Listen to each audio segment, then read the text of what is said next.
Coming up on this edition of the Center of It All, we crash into the State College area rollers at their Scar Wars bout.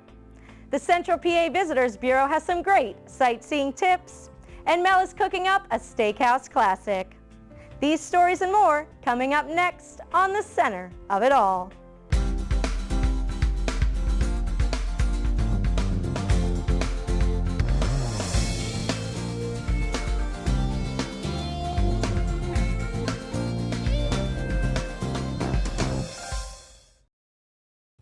Welcome to the Center of It All. The State College area rollers are a group of hard-hitting women, and I caught up with them at their latest bout.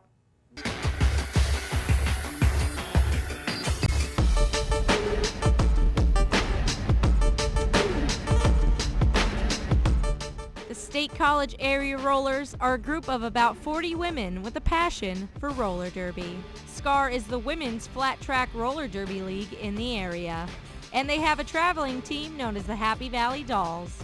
They also put on intra-league bouts on their home track inside Penn Skate's roller rink. This was one of our intra-league team bouts, and it was the Mount Nittany Mayhem against the Pennsylvania Punishers. And any girl who goes through her fresh meat training and actually masters her minimum skill requirements is eligible to play in this. So it's a way to let everybody play. For those who may not know, derby isn't just smashing into other opponents while wearing skates. It's truly a team sport with specific rules. You have two jammers. They're the girls that have the star on their helmet, and then there are 4 blockers of each color that are on the line, and when the ref says 5 seconds starts the jam, in 5 seconds the whistle blows and the 2 jammers try to fight their way through the pack. Of course, the blockers are trying to keep them back. The first girl through is what they call lead jammer, and she gets the advantage of being able to call it off whenever it suits her team the most. Scoring does not happen until she comes around the second time, and every blocker of the opposing team that she passes their hips, that's a point. SCAR is a derby league that has veteran rollers, as well as what they like to call fresh meat. Sydney Mallory is an art student at Penn State that joined the derby to get away from the college scene. I love that there's girls from like all different backgrounds, all different ages, with like totally different experiences, not only in life but also like in roller derby in general. There's like people who just started who are like twice my age, but they're out there like just doing their thing, and then there's like myself coming in, and I just enjoy the community that it creates. The community of rollers come from all different backgrounds. Melanie is a physical education teacher who is proud to tell her students she's a derby girl. They think it's kind of awesome that their teacher, who's not a spring chicken, is still playing a competitive sport. So I like the role model status that it provides for them to just be active at any age, and that basically age is all in your mind. Like, if I want to do roller derby, I can do roller derby and be successful at it. The State College area rollers are always recruiting new members, and they hold tryouts 3 times a year. Visit scarderby.com for more details and a schedule of events. Derby is such an interesting sport. From their creative nicknames to the way they fly around that rink, their bouts are definitely worth checking out. The Faith Center in downtown Bellefonte has been helping out families in need since 2003. And we met up with Executive Director Nicole Summers. The Faith Center is a faith-based umbrella of services including a food bank, a pet food bank, and a thrift store that work together to keep this nonprofit running smoothly. I met up with Executive Director Nicole Summers at the thrift store in downtown Bellefonte. As you walk into 110 West High Street, you'll see that there's a very nicely designed thrift store. Everything that we put out for sale has been donated by somebody in the community. The thrift shop offers a wide variety of items from clothes to home goods and seasonal decor. This boutique-style thrift shop provides 2/3 of the funding for Faith Center programs. This is all to support keeping the doors open, keeping the lights on at the food bank. We do have paid staff, so the proceeds from that do support the salaries of the people that we employ. But it really does stay locally. We hire local people. Our emergency aid fund, which gives away about $20,000 a year, is designed to help local communities. Our food bank, which, goodness sakes, I mean, keeping the doors open there and feeding 800 people a month is quite an undertaking. So the sales at the thrift store really help offset a lot of those expenses. 11 years ago, the food bank was created to help low-income families in the area. A lot of our food comes from donations and from food drives. The community is very, very helpful. I mean, a food drive is anything from a couple of people getting together and gathering up some things in their office, to churches that routinely take up collections of food for us, to businesses, to those large organized food drives that you see a couple times a year, like the Stamp Out Hunger and the Scouting for Food drive, which I believe Scouting for Food is coming up at the end of October or early November. The food bank also gets supplies from local grocery stores and community gardens. Weiss Giant and Walmart donate day-old bread. We also have at least 3 community gardens that support us during the summer months. In State College, in Penns Valley, and there was a small one in Bellefonte. The Faith Center also offers wellness programs, like free health screenings, nutrition seminars, and weekly workout groups. For more information, visit them online at faithcenter.info. That's one of the coolest thrift shops I've ever been to, and all the proceeds go to a great cause. Coming up next, we celebrate fall in Center County. Welcome back to the center of it all.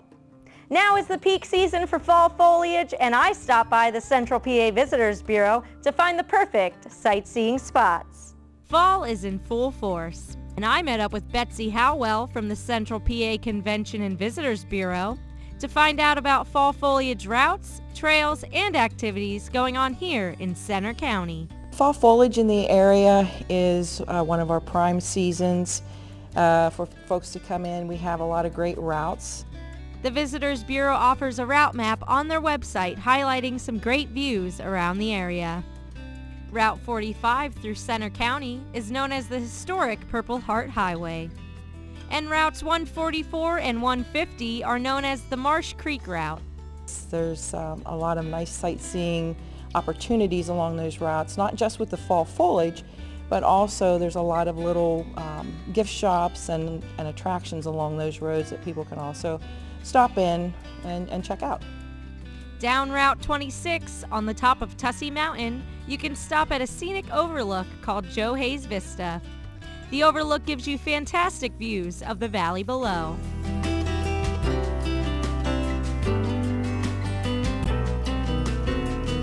State parks offer great hiking and biking trails to see the sights.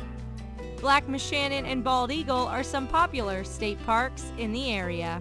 We have a lot of hiking trails and biking trails as well, so depending on what mode of transportation you want to use, you can find a nice path to look at the fall foliage throughout the area. The local scenery draws travelers from all over. I just came out to see the beautiful view and the fall foliage. It's interesting. We do a lot of conversion studies on visitors to the area, and scenery is one of the top reasons that people do come here. So yeah, I would say fall foliage is a pretty good reason for them to visit.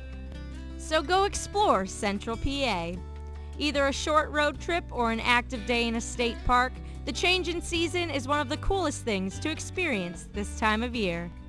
The annual Cheesesteak Challenge took place in downtown State College, and WHVL was on the scene. As the leaves change from green to red, that can only mean pumpkin pie, hay rides, and holiday celebrations. State College celebrates the change of season with their annual Downtown Fall Festival. I love the colors. Fall colors are my favorite colors, as you can see by what I'm wearing.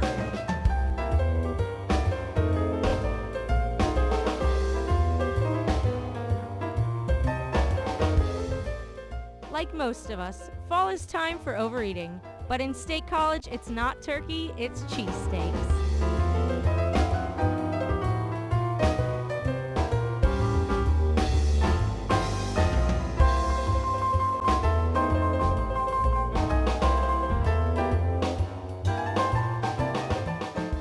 Presented by Bradley's and Order Ups, the annual Cheesesteak Challenge draws quite the crowd. Zach Klauser entered the challenge to win himself an Xbox One.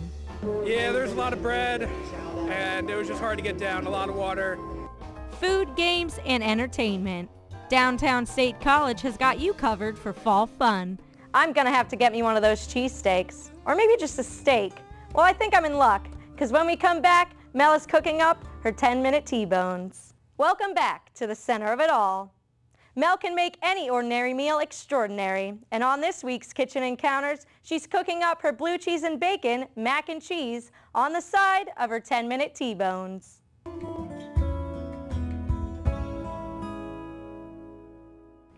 Bacon, blue cheese, and beef.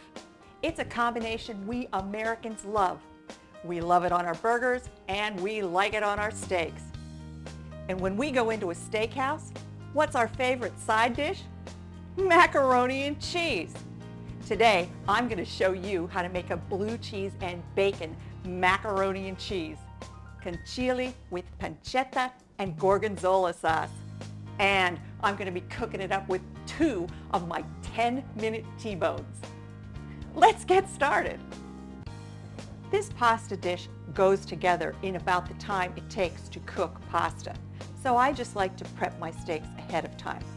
I've taken 2 1-inch thick T-bones and I've put them in a disposable aluminum pan because I don't like to clean up any mess. I put a few pats of butter on them, just enough so that when they're under the broiler, they're going to brown up really nice. And I'm going to give them a really good grinding of peppercorn blend. And if you're going to notice, I'm not going to add any salt to my steaks.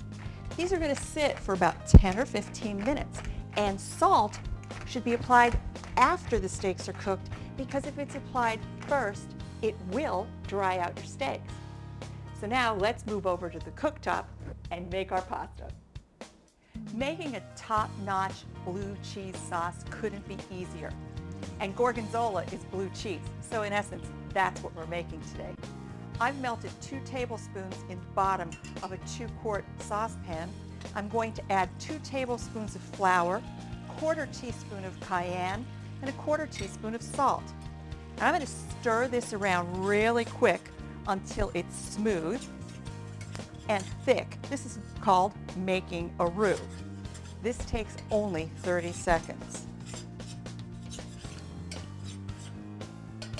That's perfect. And now I'm going to add 1.5 cups of cream. Yes, cream, it's the real deal, and it's gotta be the real deal. You substitute milk or anything lesser and your sauce, or let me say this, don't complain to me if your sauce doesn't thicken properly. Now I'm gonna adjust this to a nice gentle simmer, and I'm just gonna let this cook, and I'm gonna stir it every once in a while for about 2 to 3 minutes. This has been simmering for exactly 3 minutes, and it is really rich and creamy. The last thing I have to do here is to add my gorgonzola cheese. And feel free to add any of your favorite blue cheese, Dana Blue if you like it. Any kind of Danish cheese is great. That's about 1.5 cups of crumbles. I'm going to turn this down nice and low, and I'm just going to stir this constantly for about a minute or less. Wait till you see how fast it thickens. This is perfect. I'm just going to turn the heat off, put a lid on it, and I'm just going to move it to the back of the stove, and I'm just going to let it sit there while we start working on our pancetta and onion mixture. I've put my pasta water in an 8-quart stock pot, and I'm going to put that on high to boil while I start cooking my sauce. And over medium-high heat in a nice saute pan, I'm going to add about 1/2 pound of pancetta. Pancetta is nothing more than an uncured Italian spiced bacon, and feel free to substitute raw bacon for pancetta. Now I'm just going to get this, I want to turn that heat down just a little bit. I want to cook this pancetta nice and slow for about 3 to 4 minutes until it's just starting to turn golden brown.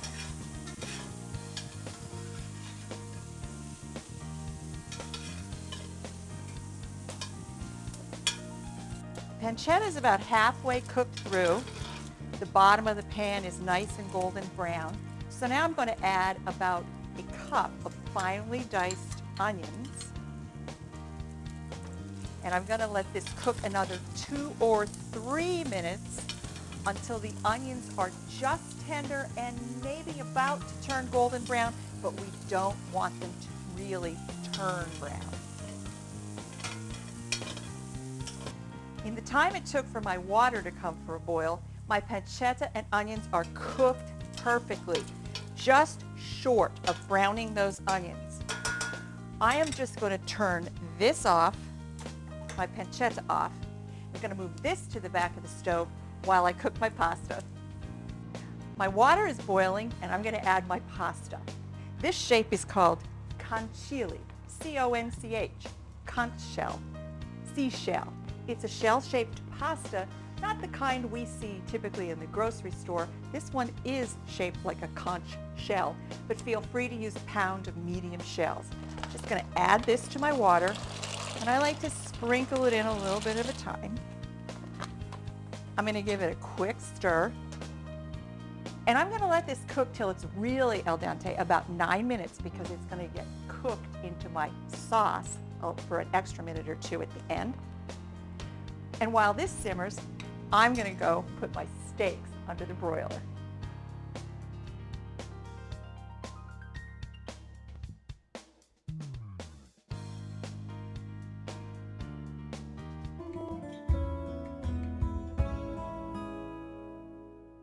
When we come back, Mel is finishing up her tasty T-bones. Good, you stuck around. Let's get back into Mel's bacon and blue mac and cheese.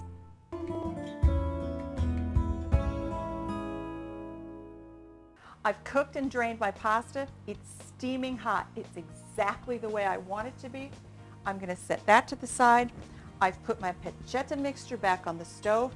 It's at a nice, gentle saute. I'm going to add fresh spinach leaves. This is about 6 ounces of them, roughly about 8 cups.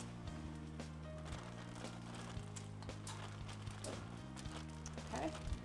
I'm going to take 2 spoons, like a salad. I'm going to toss this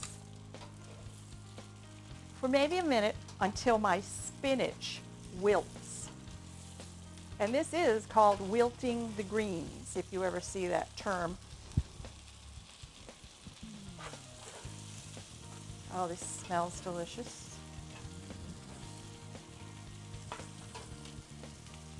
They're already losing their moisture. Less than a minute.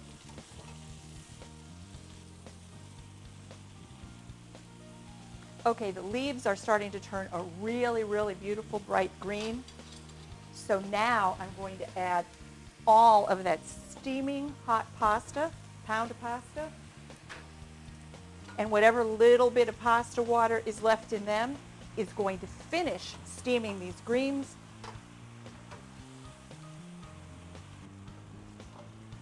Get all that pancetta through. That's why you really need to use shells or congeali, so all those little holes can get filled up with this sauce and this pancetta. Okay, time for the sauce. All 2 cups of our gorgonzola sauce.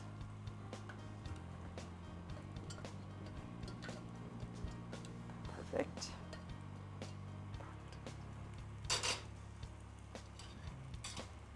I'm going to lower this heat because we really don't want to cook this anymore. We just want to toss it.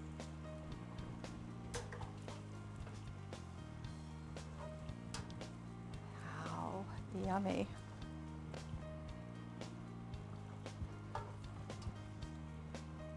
And now, just at the final, the tail end, I'm going to toss in a cup of lightly toasted walnuts.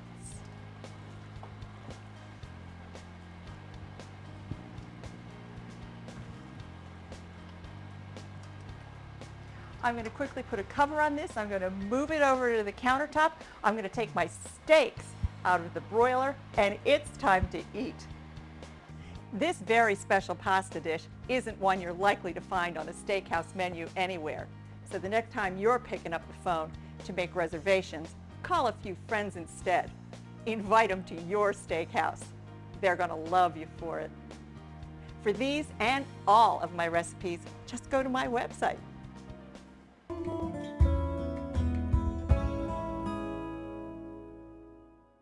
For all of Mel's recipes, log on to kitchenencounters.typepad.com. Well, that's all for this edition of The Center of It All. For more great WHVL content, log on to our YouTube page and like us on Facebook. Thanks for joining and have a great day.